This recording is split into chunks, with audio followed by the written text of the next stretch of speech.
Thank you, Audrey and Rusty. That was great. With our invocation, Carrie Powers. Past President, Carrie Powers.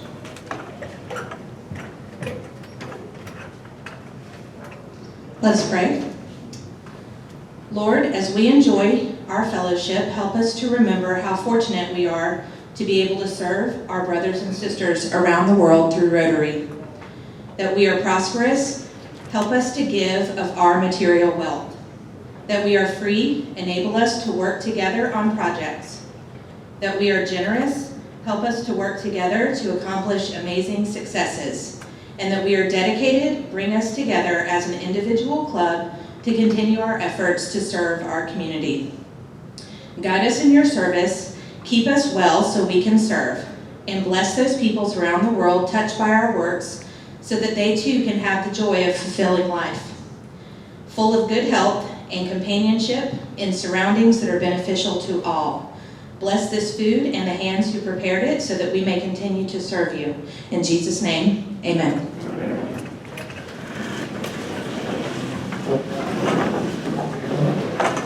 Thank you, Carrie. Appreciate that. That was wonderful and lovely.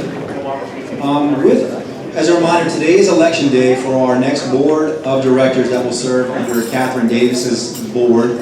Please fill out your ballots. As you have them completed, go ahead and hold them up and somebody will come around and pick up those ballots. At the end of the meeting, we're going to tally those ballots and we're going to need everybody who is elected to the board to remain for a few minutes after the meeting for a very special meeting of that new board. Next is going to be our introduction of visiting Rotarians and guests with Beth Partlow.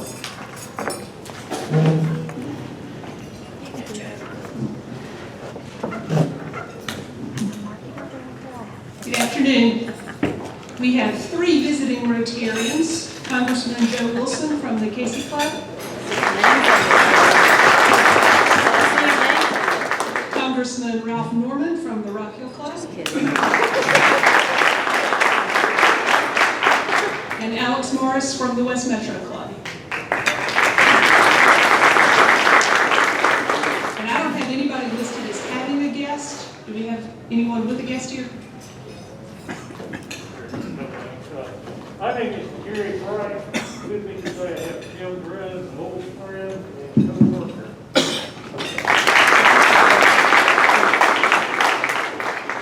I'm Pat Cannon. My guest is Todd Oda from Iraq. Everyone have a good week.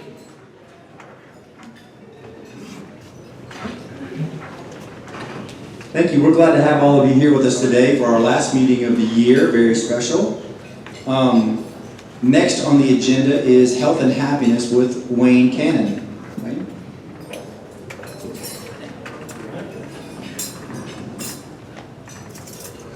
Been wiped.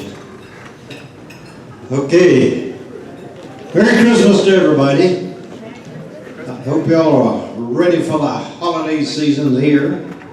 We have a couple of interesting interest to you from members. Edward Davis is a long-time member of this club. His wife has been undergoing cancer treatment, and she's doing quite well. I chatted with him this past week, and she is progressing nicely.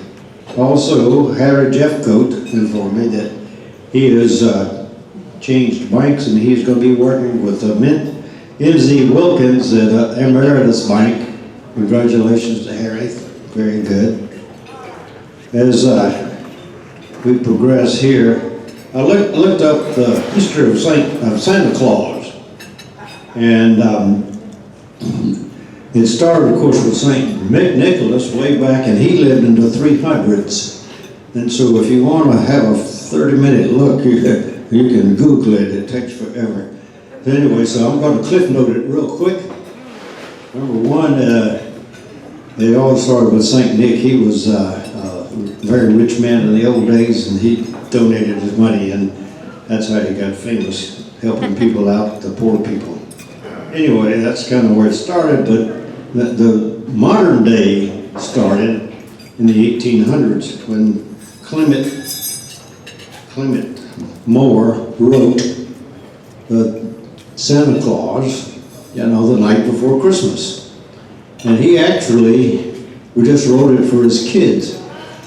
And he was a theologian teacher at a school, and he was rather embarrassed by it because it was so circular. But anyway, in 1862 to 63, artist named Thomas West Nest, E-S-T.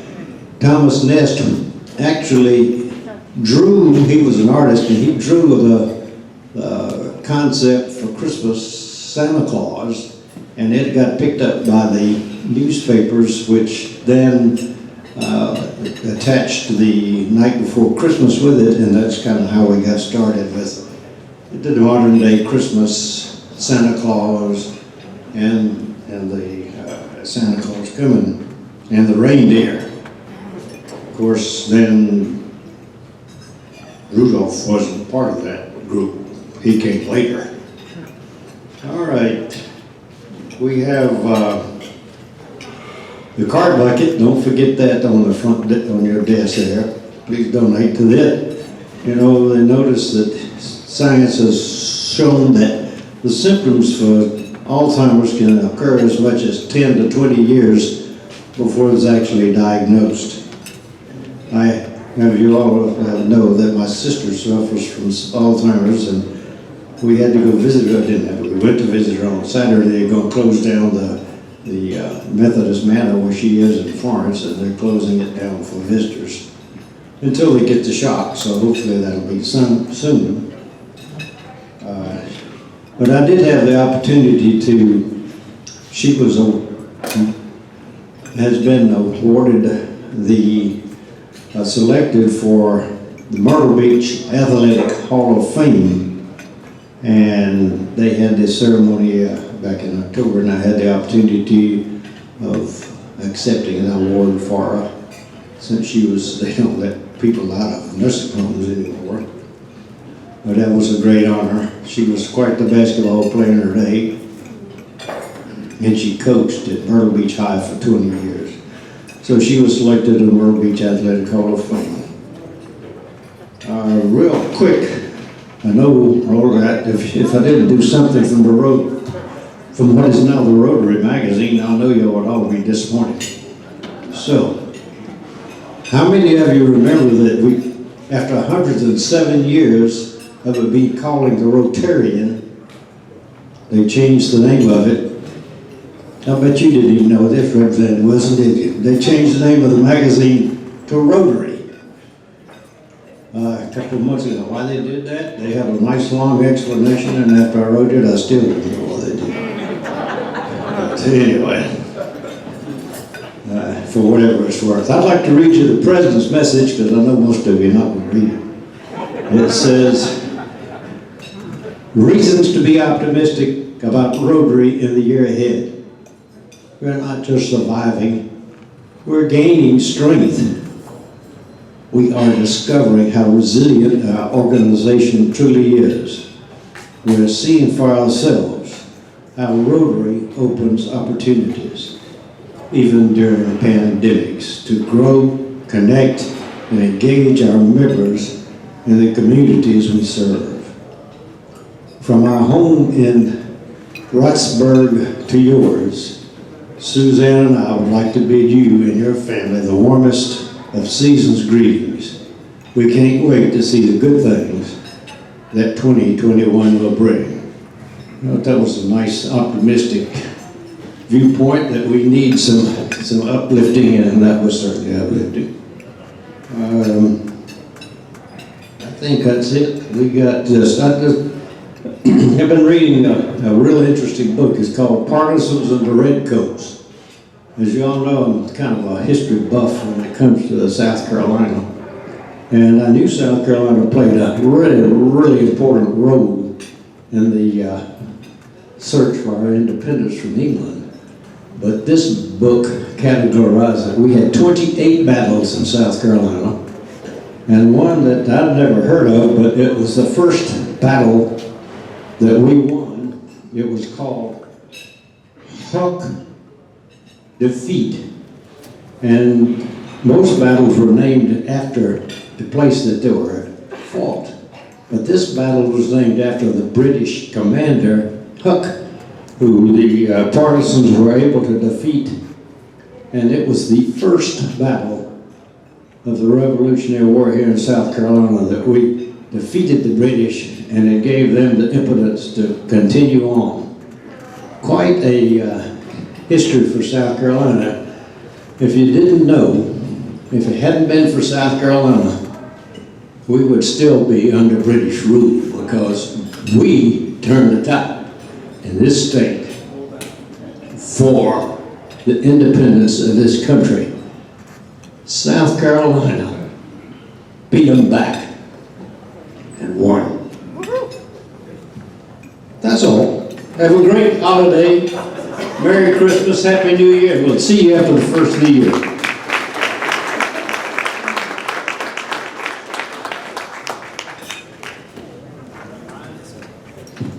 Thank you, Wayne, I appreciate that. Don't forget the cart buckets that he mentioned during his presentation.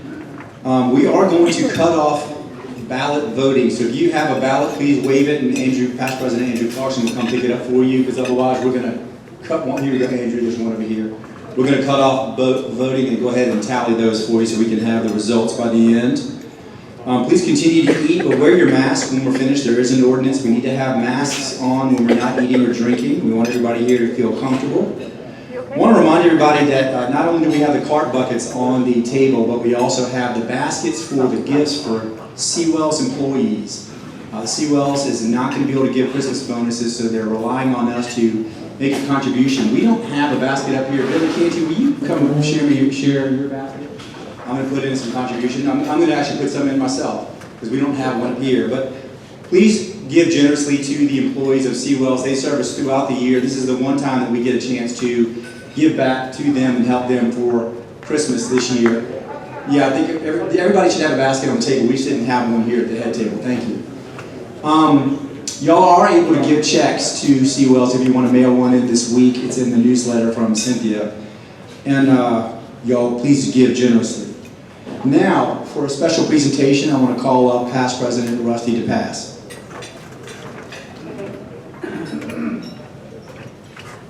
I hope y'all enjoy doing this as much as I do.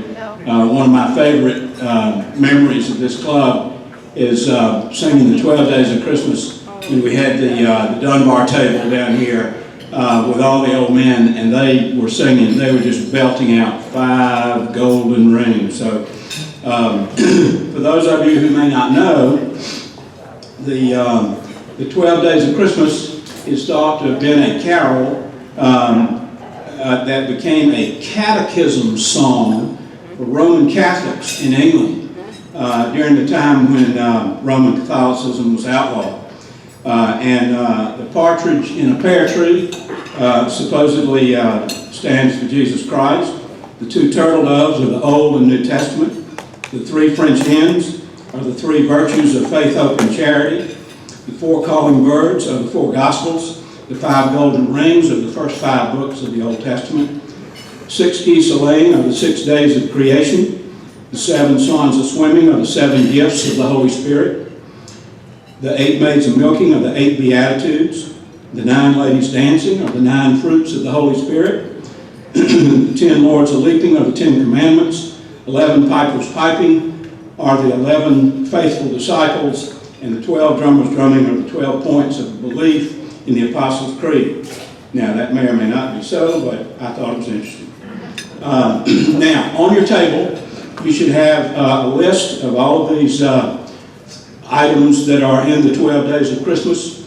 And what we'll do is, we're going to have, since we don't have as big a crowd as we've had in the past, let's have everybody sing the beginning of the song. That is the first verse. The first day of Christmas, my true love gave to me the partridge in a pear tree. So we'll have everybody sing that. And then on subsequent verses, each table should have, but there's an 8. Where are the 8s? There's a table over there. So we had to duplicate because we had more tables, but fewer people at each table. So, all right, and where are the 2 turtle doves? 2 turtle doves. 3 French hens, 4 calling birds, 5 golden rings, or at 2 tables, because we wanted to make sure that came out, belting out. 6 geese laying, 7 swans are swimming. Okay, can y'all handle that? Just the 2 of you? Okay, all right. 8 maids are milking. Let's see, we had 8 before, didn't we? Yeah, there's 8. All right, 9 ladies dancing. We got the 9 ladies. 10 lords are leaping over there. 11 pipers piping, and 12 drummers drumming. There we go. Okay, and Ralph, let me assure you, we don't do this all the time, but so don't go back and say those people are crazy. Huh? All right, let's begin. Audrey's going to play this for us because I can't begin to, and we'll start out by singing the 12 Days of Christmas.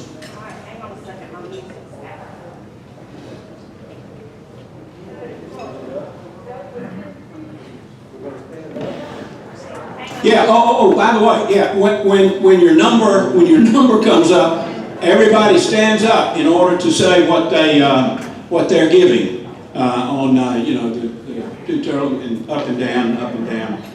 For those of you who are able, I don't want to inconvenience you.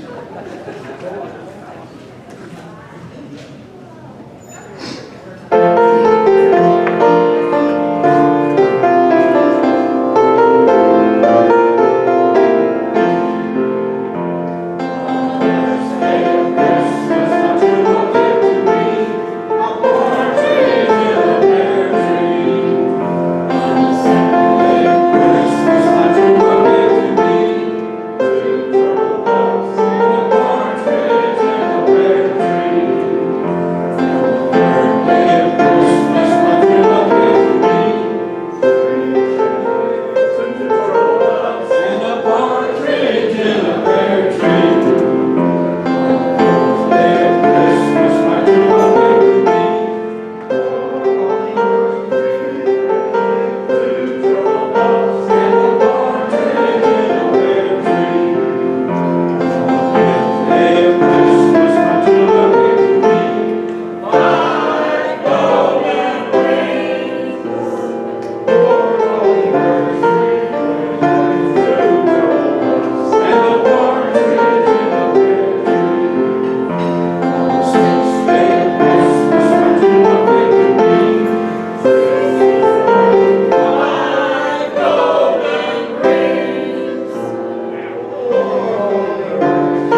tradition lives on.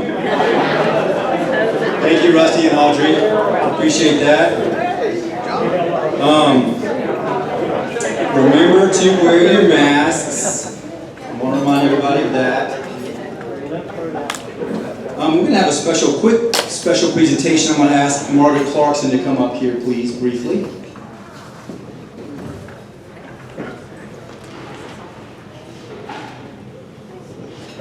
Hello.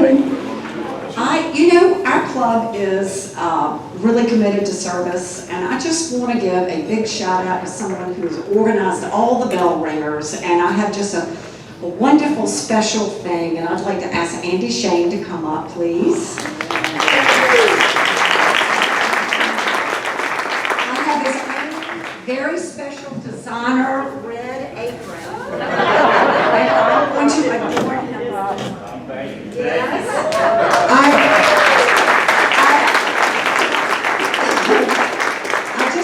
This is such a big commitment for our club, and it is just one of the more fulfilling things that we do, and it's togetherness, and a lot of us do it with a lot of friends and family, and some of us do it by ourselves, and it's just a wonderful thing, so thank you so much. Thank you. Wear that with pride, Andy. Where am I supposed to wear this then?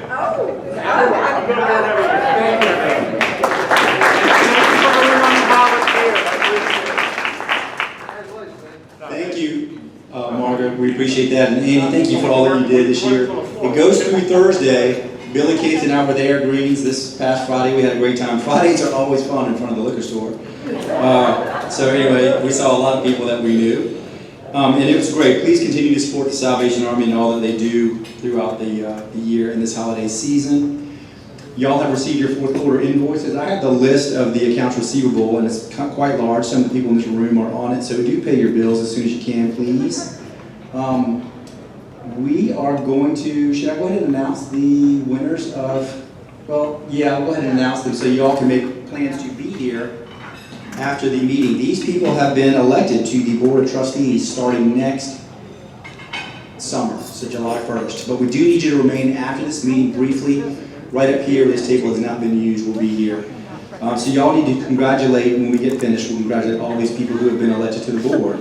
Starting with Audrey Brown, Margaret Clarkson, Doug Cochran, Cynthia Giles, Jonathan Jeffcoat, Glenn Matthews, and Andy Shane. So let's give them all a big round of applause.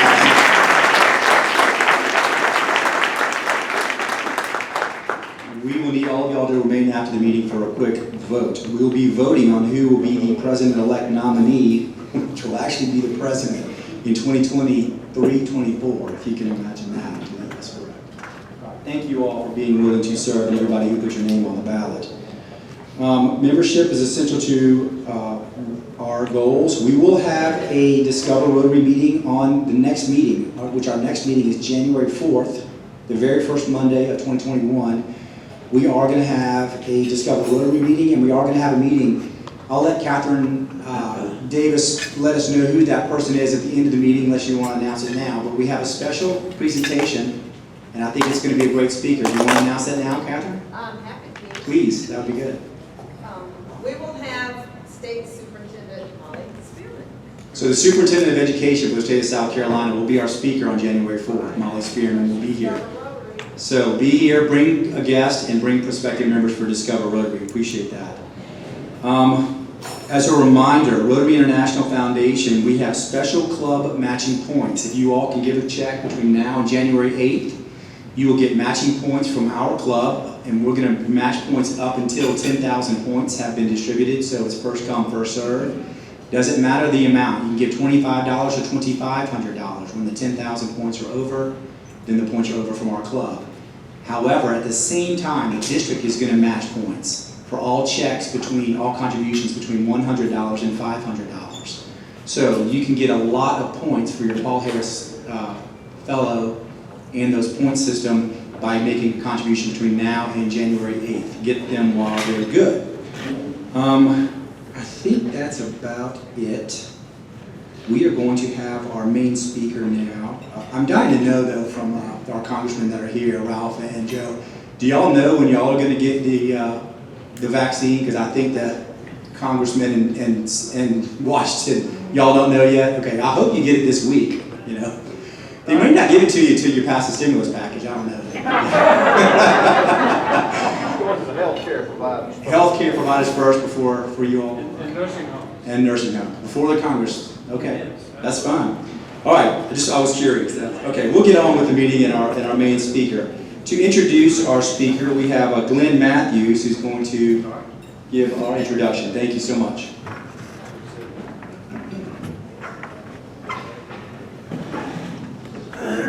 Thank you, Mason. And before I get started, I'd just like to say congratulations to the Coastal Carolina Chanticleers, 11-0. Just finished a perfect regular season and they're ranked in the top 10. And that's after 4 years of playing Division 1A football. And to put that into perspective, South Carolina's been playing 1A football for about 100 years and still can't seem to get their act together. I'm not sure why. But anyway, our guest speaker today is someone who won't on your good side. Believe me when I say that he is someone you don't want as an enemy. That's why I happily volunteered to introduce this wonderful man. So, I've also had the privilege of sponsoring today's speaker for membership in the Columbia Rotary Club, and I've had the honor of getting to know him better as the year progressed. So today we are excited to welcome our very own Dave Anatra to the podium to discuss with us forensic interviewing. Dave Anatra started out his career in Mansfield, Ohio in law enforcement, serving 15 years. Rising to the rank of Reserve Police Lieutenant. He entered the world of private investigations after leaving the force, and he's been there ever since. Working with large companies like Walmart, Hart Investigations, and other Fortune 500 companies. He has saved thousands of dollars in fraud on theft discovery alone. An absolute master in forensic interview and interrogation, as well as firearm handling, Dave is a force for truth. So without any further ado, I introduce you to the Columbia Rotary Club's own Dave Anatra.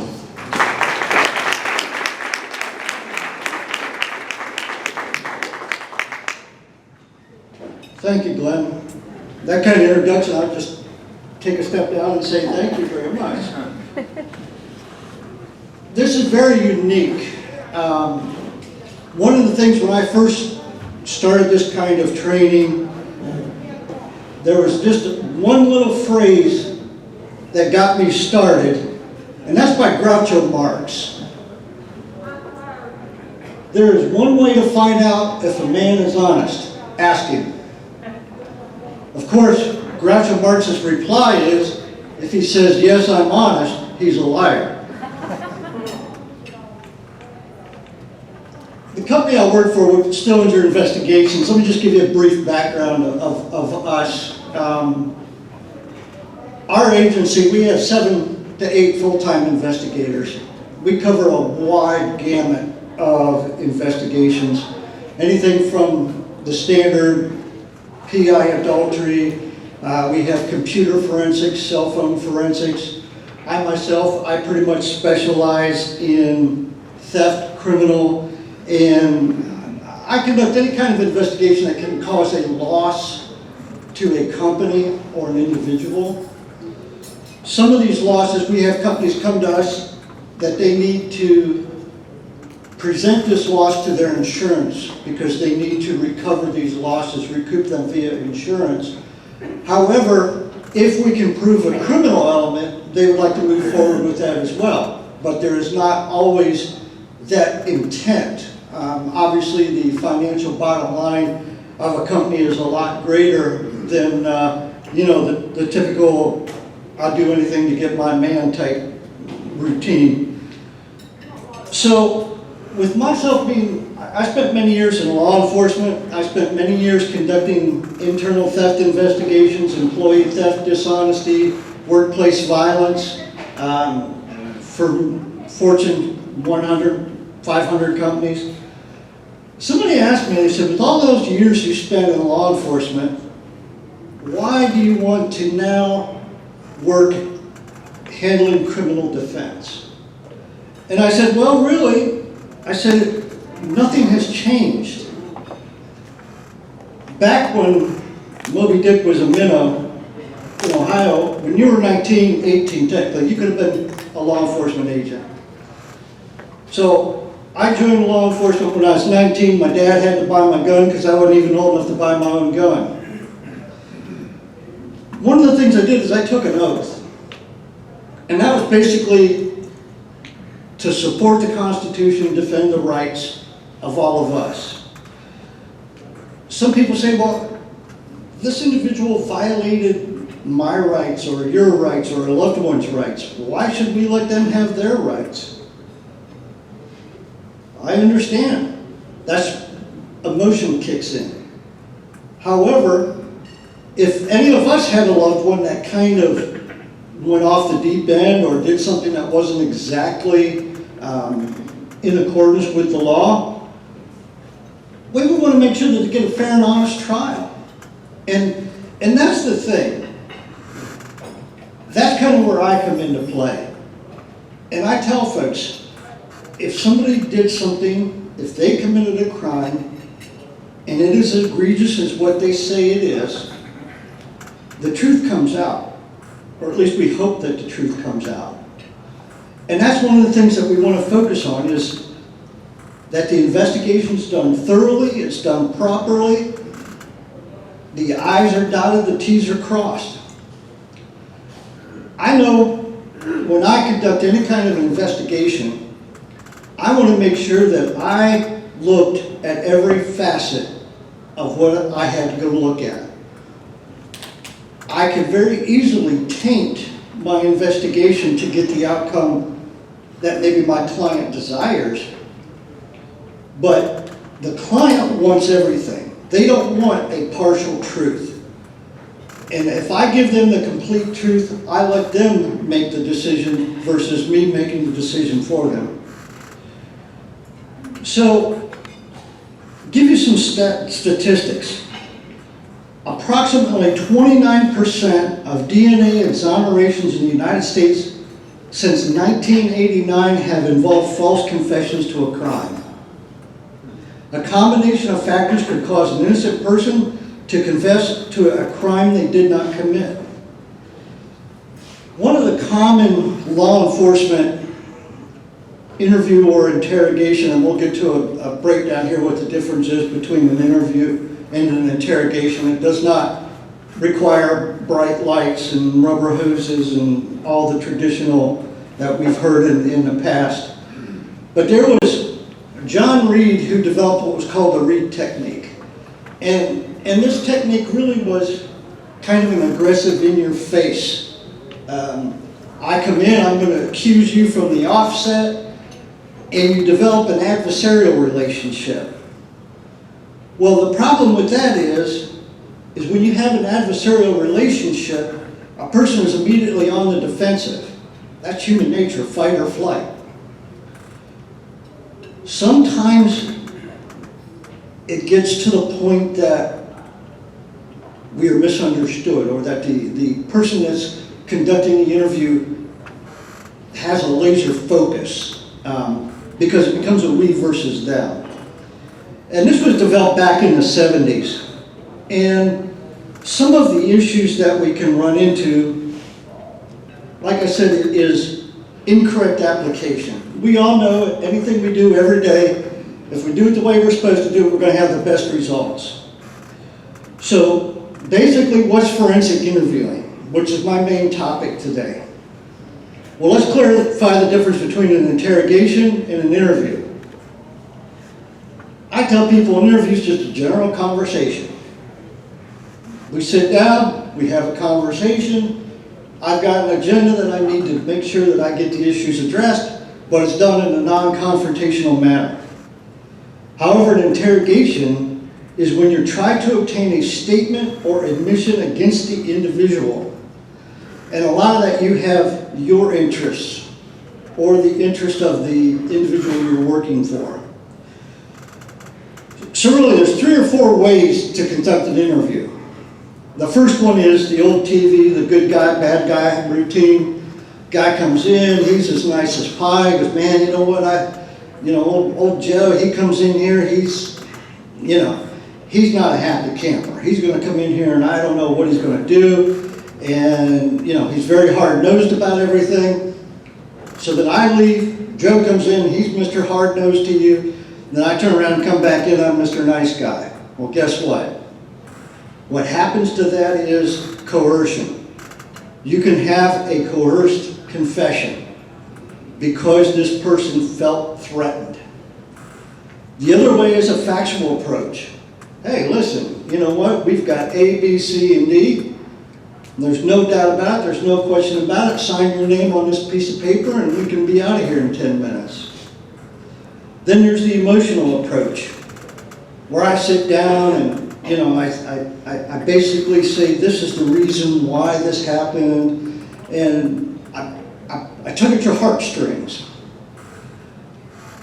Any one of those by themselves could result in getting the information you need. However, there was a method that came out that was first given out to retail and now is being really pushed out into the federal law enforcement, some of your larger law enforcement agencies. And I summarize it as what I call a forensic interviewing technique. Basically what it is, it's a journal conversation. I have conducted my investigation. I know everything that we need to know, pretty much. And then we sit down and the individual's put at ease. You know, my biggest thing is if I sit down and have a conversation with somebody, let's face it, if I build rapport, if I get one-on-one with this individual and they feel comfortable, we're going to move along a lot better. Now, sometimes being confrontational has its good side. There is a point, depending on and there's multiple facets of forensic interviewing. One of them is just, basically I conduct an investigation, and my investigation really is primarily sit down and interview individuals that are involved. So I tell everybody, my job is I'm dedicated to the truth. I don't want a confession. That's not my goal, is to get a confession. As an investigator, you have to be willing to exonerate as well as find guilt. That is your job. You cannot go out and be solely focused on proving somebody's guilt. Right then you created a we versus them, an adversarial relationship. It's the old, you can get more with honey than you can with other things. So one of these type is what I call a behavioral analysis. And lie detection has taken many different stages. They've done a lie detector test. That's evolved in many different ways. They've even evolved to the point now where they use EEG or brain scans that are carried out. This is pretty extreme, obviously pretty expensive, takes a lot of planning, a lot of money, and unfortunately, on-the-spot judgment. You're letting a machine make this decision based on this wavelength of this, or, you know, the heart rate, whatever. Behavioral analysis takes in everything. So one of the things is we don't have to use a lot of equipment. You know, one of the things that I have is I've received training extensively by the founders of this. It's called a Wicklander, was what the abbreviation, but Dave Zalowski and Doug Wicklander started this, who worked for Reed. And one of the things that they found out is asking behavior-provoking questions. That's the key. You break down in a pie chart, 100% obviously is a total. Actual words spoken when I conduct an interview are less than 10% of what I take a look at. 55 to 65% is going to be your behavioral, physical behavior. How do you react? How do you respond to a certain line of questioning? And then the remaining 35 to 45% really is just a tone of voice. Nervousness comes into play. It happens. One of the ways that I determine this level, I guess you would say, is I'm going to ask questions of different, I'm going to maybe ask, hey, is this your street address, what's your social security number, what's your date of birth?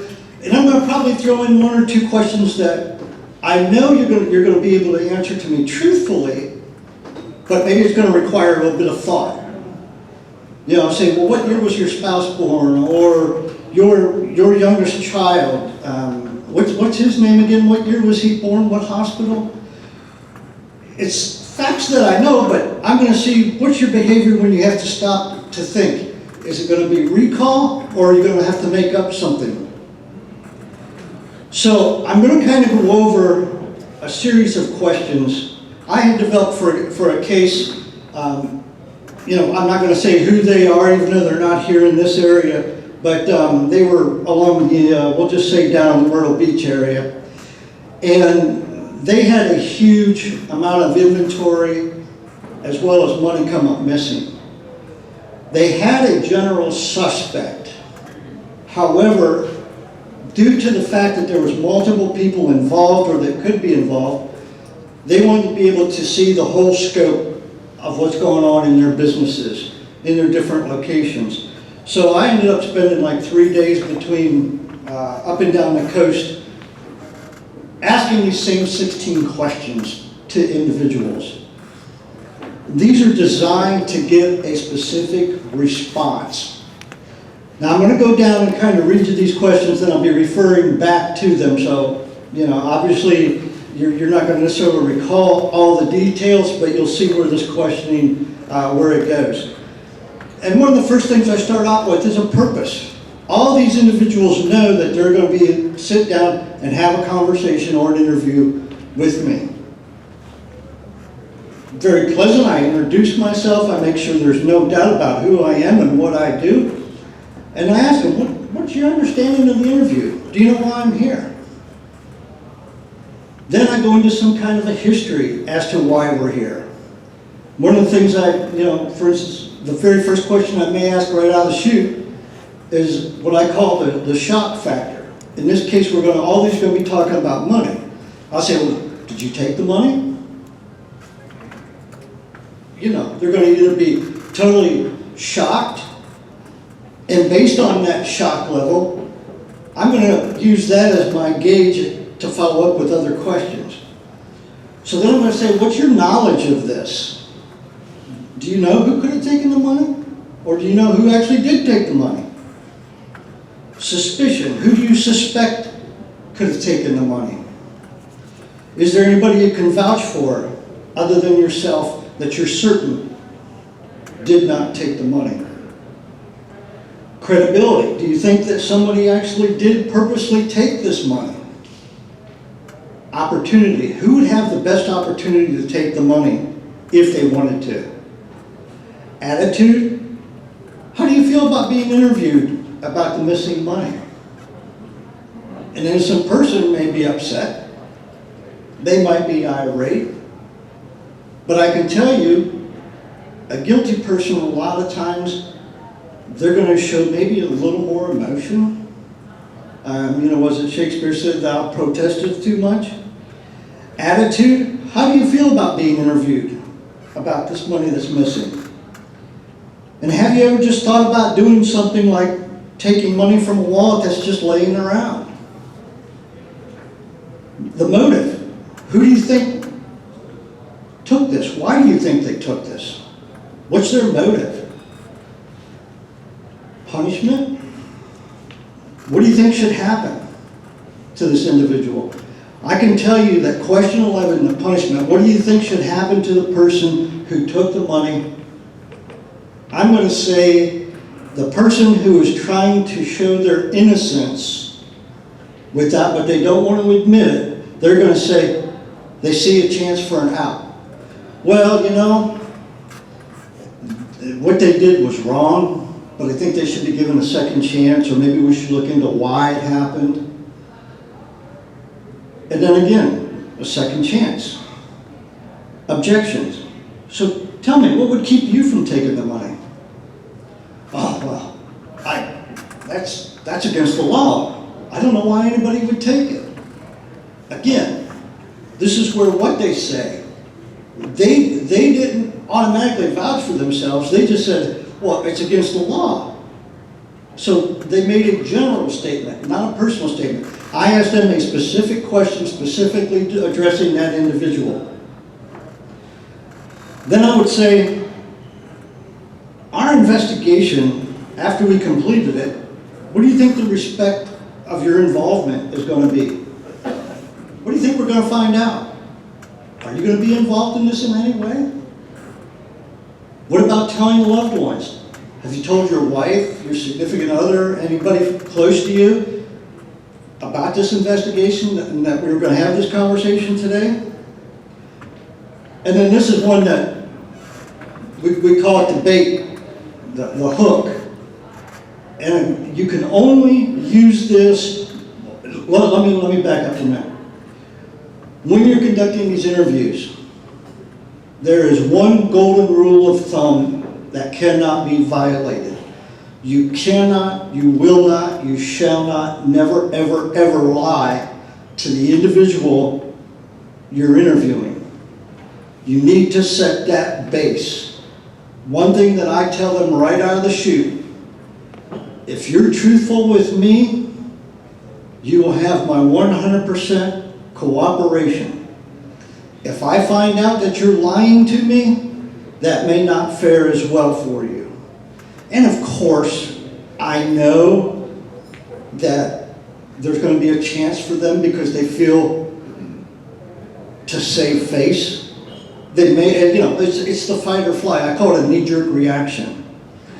So I say, well, there's a CCTV system, covert cameras, video cameras, whatever you want to call them, that's in that particular room where that money was. We can get access to that video. If we take a look at that video, is there any reason that I'm going to see you taking that money? I'm not saying that we will, but I just want you to know that we're going to view it, and I want to hear from you what's that likelihood that I'm going to see you on that camera. This point in time, I'm telling you what, a lot of times you see those eyes get real big. Guilty suspects, and this is where I start breaking these questions down now. Guilty suspects are more likely to cross their legs, shift in their chair, perform grooming habits, while answering the history question.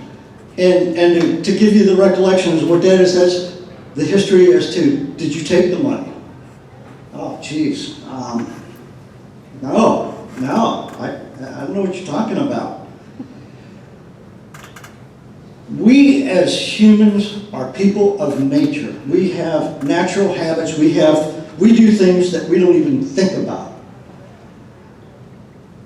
An innocent person is more likely to lean forward and establish eye contact with me. They're going to be less evasive. They're not going to look away from me.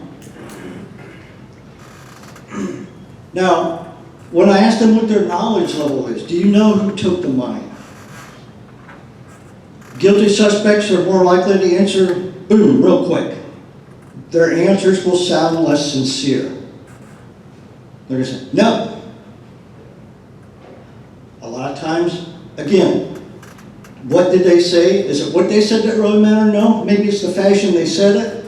What are the questions that led up to it? What is the behavior of that individual? Then during the response to the motive question, meaning why did you think somebody would take this money? Suspects are more likely to exhibit an anxiety-reducing behavior such as shift in posture in their chair, because truth tellers are expected to give different verbal responses to these questions. So one of the things that give you an idea, you ask these questions. I ask every individual, and I've got 3 columns that I put in order to help make this determination. Now, one of the things is maybe they say, I have no idea what the purpose of this interview was. Less likely to be quick about it. They're going to be more evasive, because one of the things that I make sure is before, if this is a business like this, they know well ahead that I'm coming in, and it's not a surprise, because all these interviews are scheduled to make sure that it does not interfere with their normal daily routine.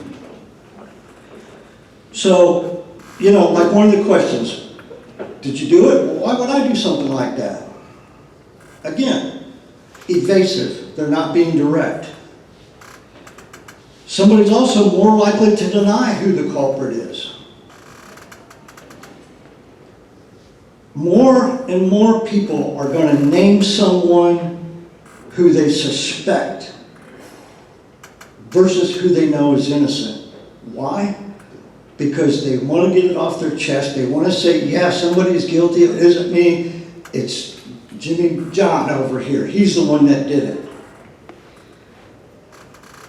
Sometimes a guilty suspect prefers to surround themselves with other suspects. You ask them, what happened to the money? Well, maybe it got lost. I don't know. Did you look in? Did you look here? Did you look there? Did you check the deposits? Are you sure it wasn't the bank? Sometimes a guilty suspect is more likely to voice a negative feeling about the fact that they are being interviewed rather than why, or I should say what we are interviewing them for. A guilty person has an internal need to talk about their crime to relieve anxiety. There's kind of a unique little phrase, and you know, I apologize we didn't have this on a PowerPoint, but basically, nervous and time.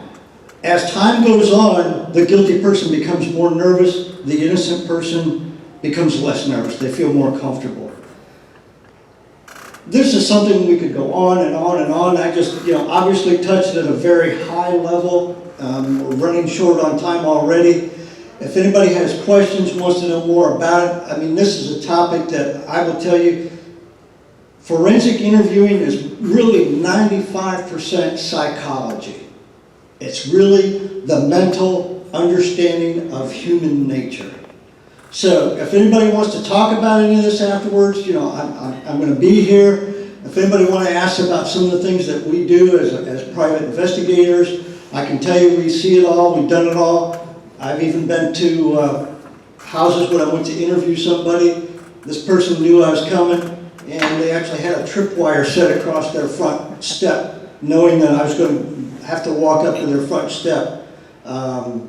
So, you know, that's the TV stuff you see. But again, I thank everybody for listening to me, and thank you for letting me share a little bit about what I do and one of the things that I'm very passionate about. Thank you.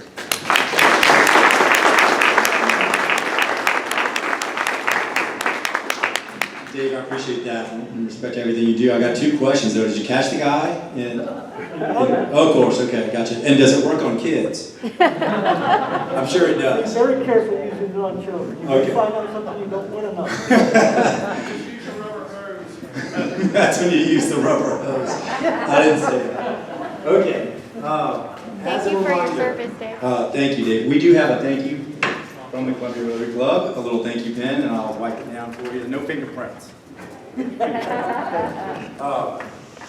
Great, thank you very much. Okay, as a reminder, we need Audrey Brown, Margaret Clarkson, Doug Cochran, Cynthia Giles, Jonathan Jeffcoat, Glenn Matthews, and Andy Shane to gather around this table briefly after the meeting. Thank you all for being here. Thank you for a wonderful first half of the year for everybody. And we will adjourn, and I want everybody to have a very, very Merry Christmas. We're going to end with song.